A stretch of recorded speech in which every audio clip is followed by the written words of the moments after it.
So, where are you headed?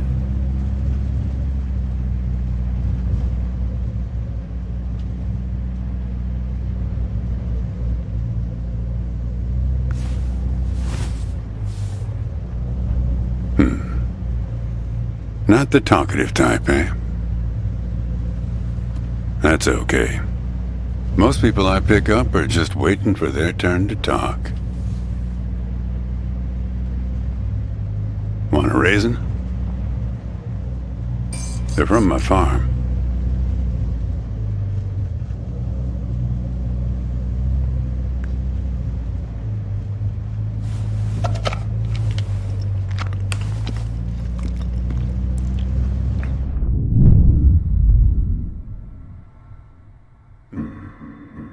You don't look so good.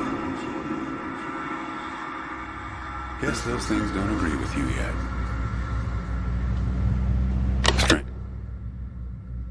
Strange. They're Thompson seedless. Good raisins. We still farm more of those in California than anywhere on Earth. You want to know the clearest evidence that reality isn't real?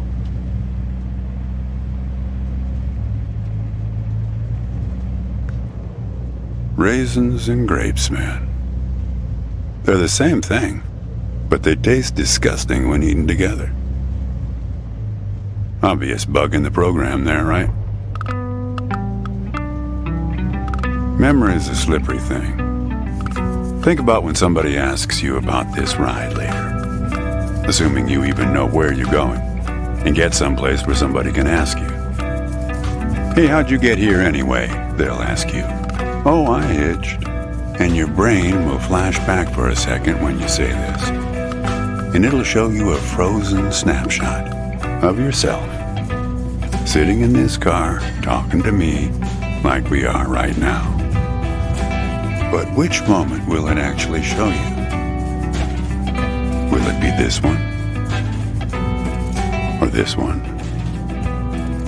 Or this one? We think we remember how people really were, how our lives together really were. But when we think back to them, even the people we cared about the most, all we're doing is snatching moments out of the air. Just grabbing another raisin out of the box.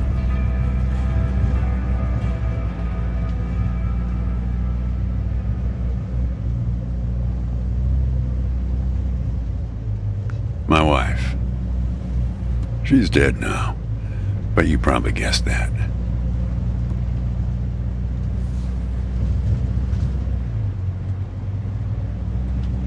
Thanks, but you don't look like you're doing so well yourself. Takes one to know one, right? I can always spot someone who's grieving along this highway.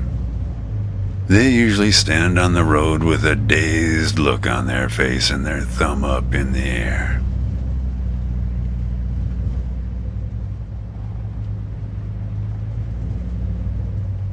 Young guy like you, I wouldn't have a clue.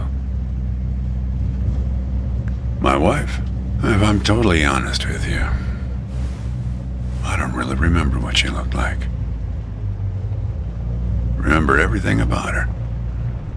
Just not her face. Some people have faces that are easy to remember. Doesn't seem fair.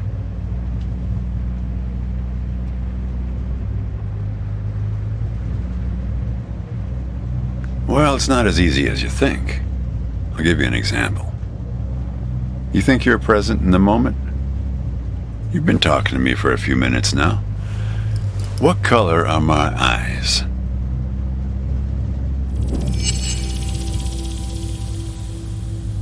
Nope.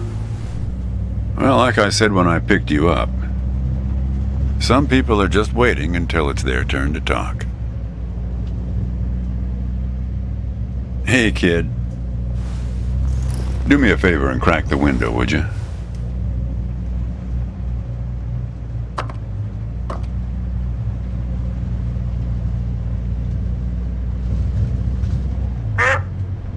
Hey, kid. Hey, kid. How about opening that window? What you got there?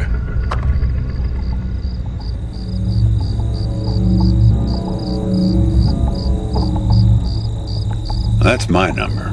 I used to leave those all over my car in case my car got lost and somebody found it. But yeah, feel free to call me anytime you get in trouble.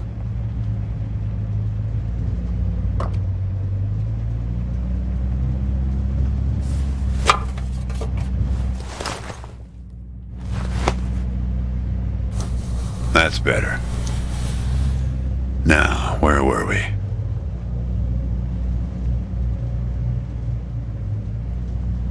Yeah, fair number. But after a while, you start seeing the same few archetypes over and over. You got the numbnuts Kerouac fans. You got your autodidact blowhards. They'll talk your ears off. You get a lot of people from Cincinnati for some reason. You got your deadheads trying to get to some concert someplace. And then there's the water bottle person, always worrying that they're going to run out of water before they get where they're going. Still, you're the first hitcher I ever picked up who doesn't have a destination. Copernicus.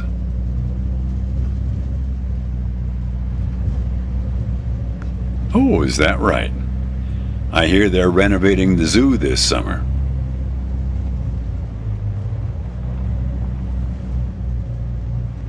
You know, when I was a kid, my brother and I used to drive our parents crazy on long drives like this.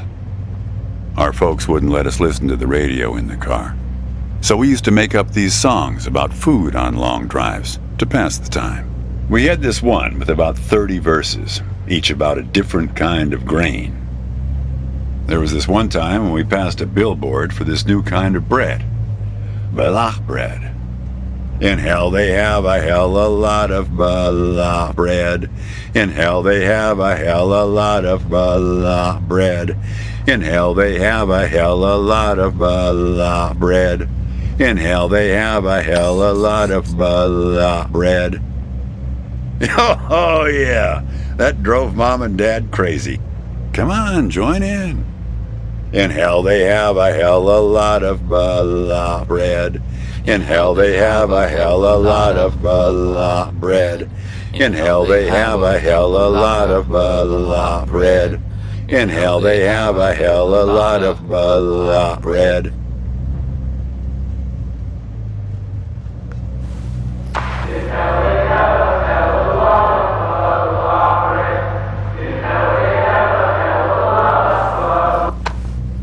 Actually, I'm beginning to understand my parents' perspective.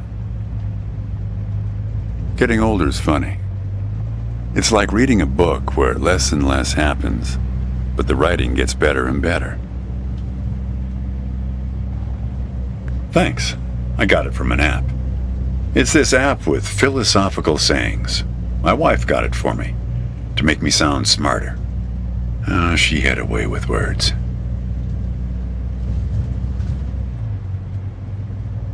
Yeah. We used to have a strict division of labor back when we worked together. She would raise the grape from the time it appeared on the vine, and I'd step in as soon as it was time to start drying them. Our customers used to have fun with that. I'm the dry one, they'd say. Grapes attract a certain kind of person. A person who likes to tell jokes. Wine enthusiasts, tourists, people who like to talk.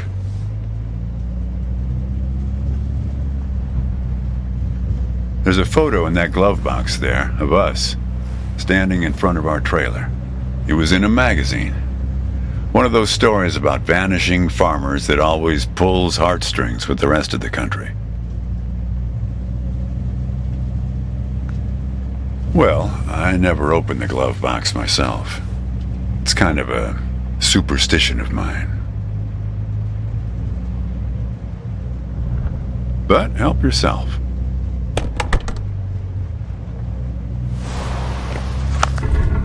Hey, where'd you get that? That's not her. And that guy there, he looks like you.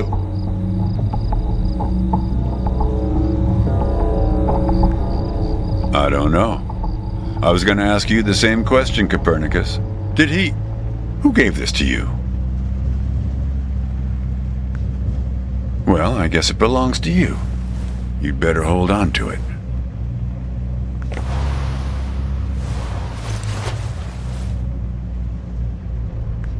What woman? Well, her. Well, hard to say. I wouldn't lose any sleep over it.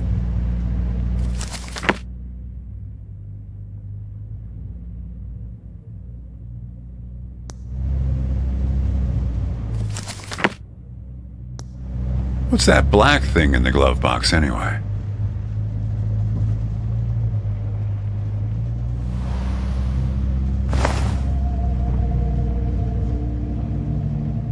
See anything interesting there?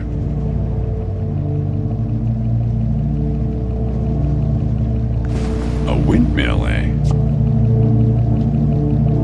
No idea.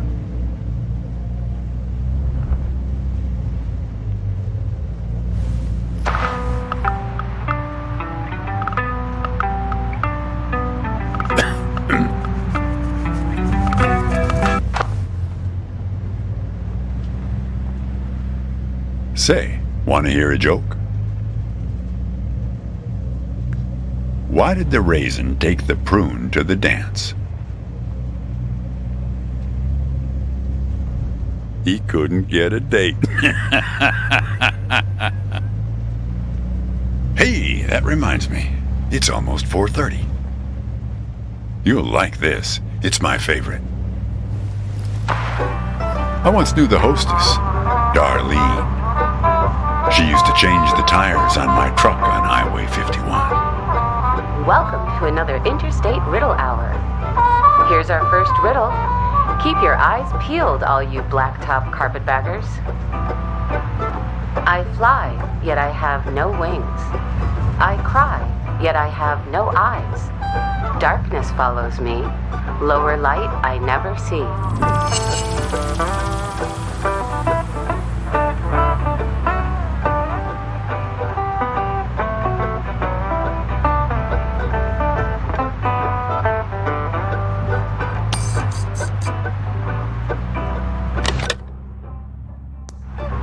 Need some help? I fly, yet I have no wings. I cry, yet I have no eyes. Darkness follows me. Lower light I never see.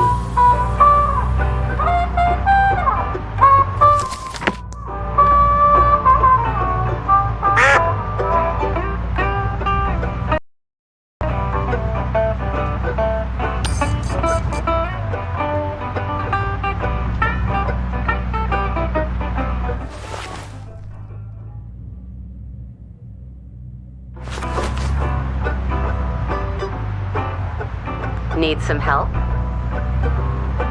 We're looking for something fluffy.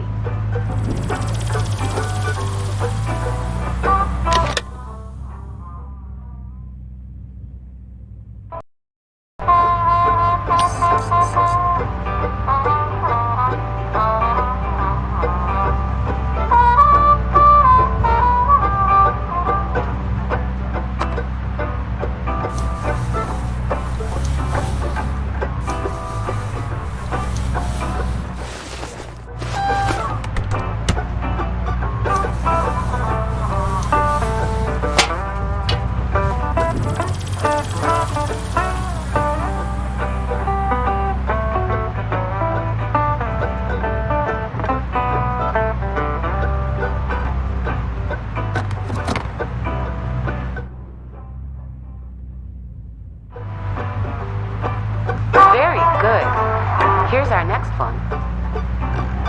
A gatekeeper forever bound. He opens and shuts with a similar sound. Need some help? A gatekeeper forever bound. He opens and shuts with a similar sound.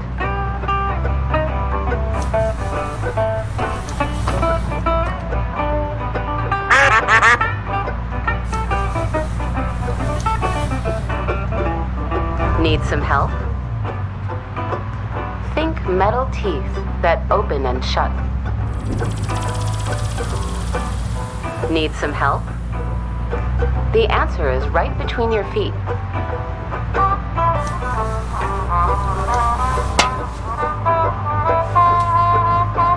Very good. I don't know why I listen to this every day. Damn questions are rigged. I never get them. Says the guy who never knew what pressure to keep his tires at. Hey!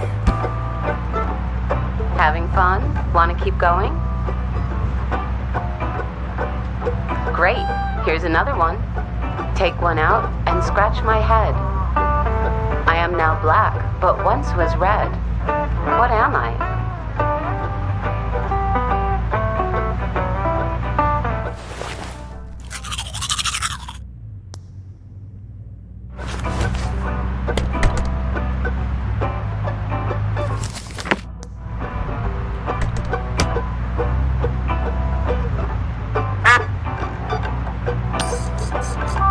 Need some help? Check your backpacks, friends. The answer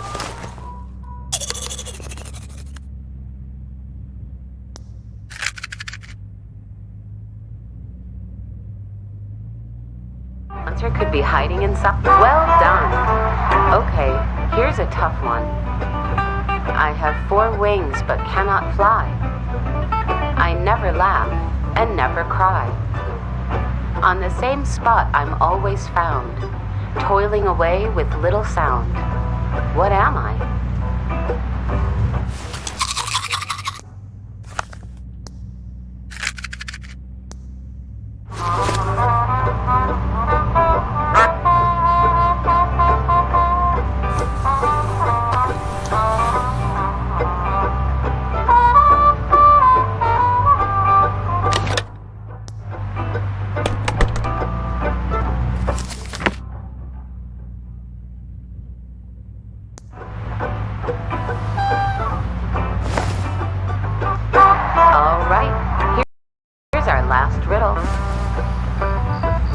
He lies without touching the ground.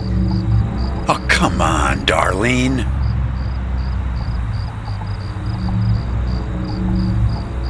Damn it, Darlene. I should have tipped her better when she changed the tires. She's been out to get me ever since. Look, she isn't being straight with you, kid. Check the photo, Copernicus. The photo in your bag. Then you'll see.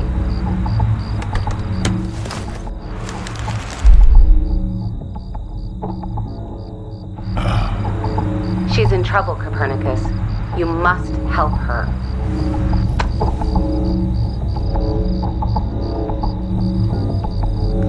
Things like that happen all the time on this highway. It's nothing to lose your scrunchie over.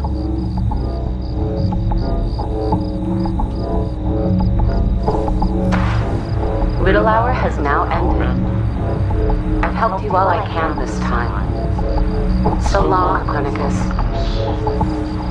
Kid, I am sorry about your girlfriend, but I had nothing to do with it. It's just the opposite. I was sent to protect you.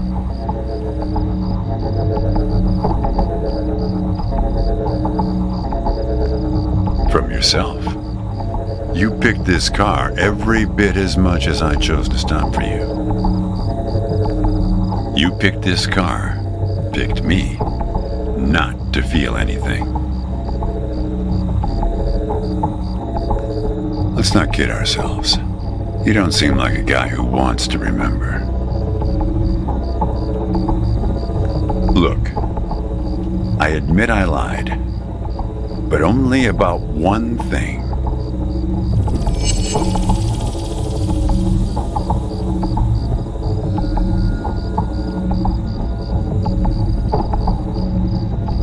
Yeah, we've met.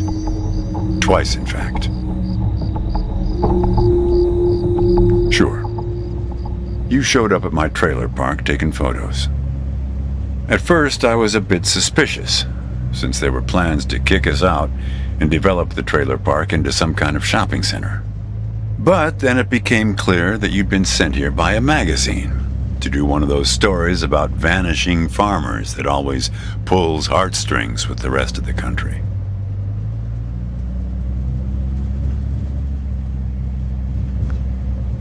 Kid, I told you, you don't want to go down that road.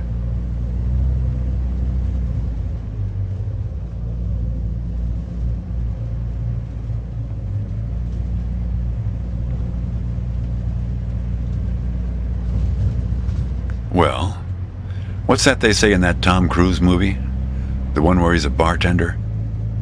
Everything ends badly, or it wouldn't end at all? I wasn't afraid of the truth either, back then. My wife, when she got the x-rays, when she knew,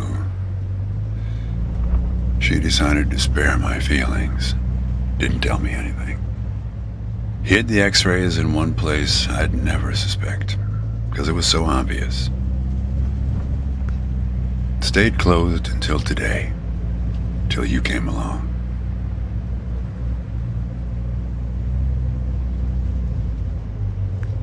I wish it was that simple, kid.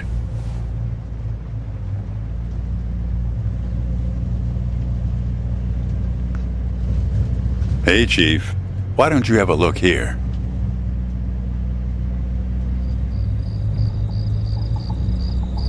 He appeared on this highway about the same time you did.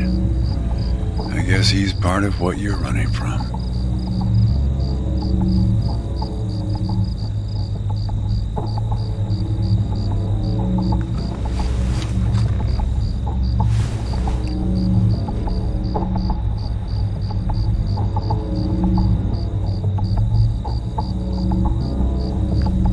Not sure. You can't see him directly. He only shows up in mirrors, windows, pictures. Well, we haven't talked yet about the second time we met. That's the thing. It's a little hard to explain. Better if I just take you there. It's just a quick detour. We'll be there in a minute.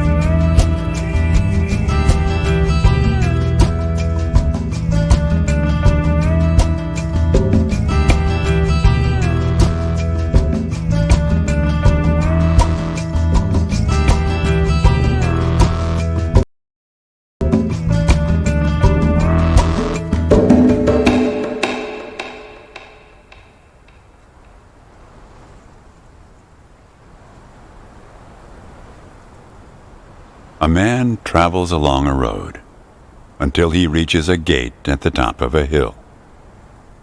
The road has been long and straight so far, and the going has been easy. But now the man can't go any further, so he takes a seat by the road to rest.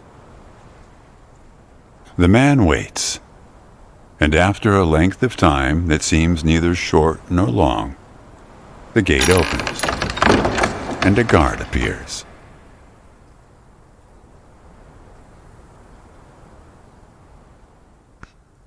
The man asks the guard for entry, but the guard says he cannot let him enter at the moment. The man thinks for a second and asks if he will be allowed through later.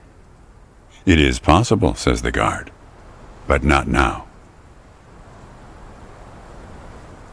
The gate now stands slightly open, and the man tries to look through it longingly. His journey has been easy so far, and he misses the feeling of the open road. The guard notices and laughs.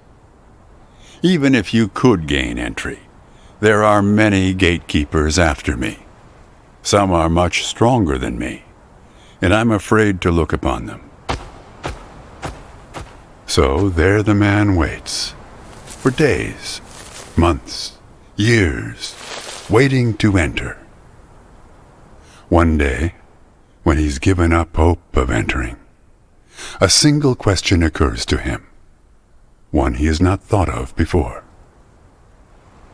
Why, he wonders aloud, are there no other travelers along this road? All these years, no one but myself has waited in front of this gate. The answer to this question comes from a voice near his shoulder.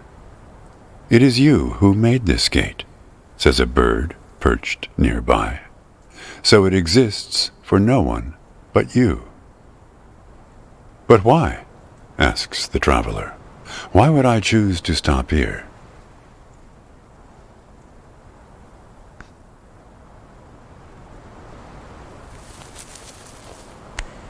The bird answers, after hungrily eating a crust of bread from the man's hand.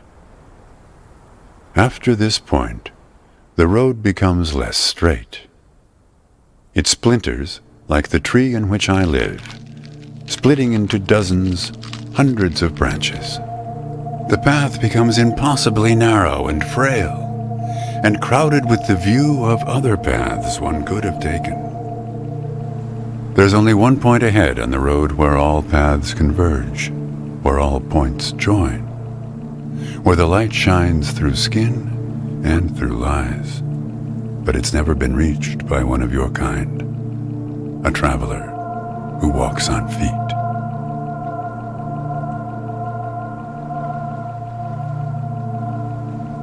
Shoo! Cries the guard, chasing the bird away. Don't listen to his nonsense. Having said this, he takes a seat next to the traveler, but not before closing the gate forever. So when you think about it, who knows how long we've been sitting here, just like this, on this road. Take it from me. It's better to face things with, what's it called again? Fortitude. Better not to feel too much.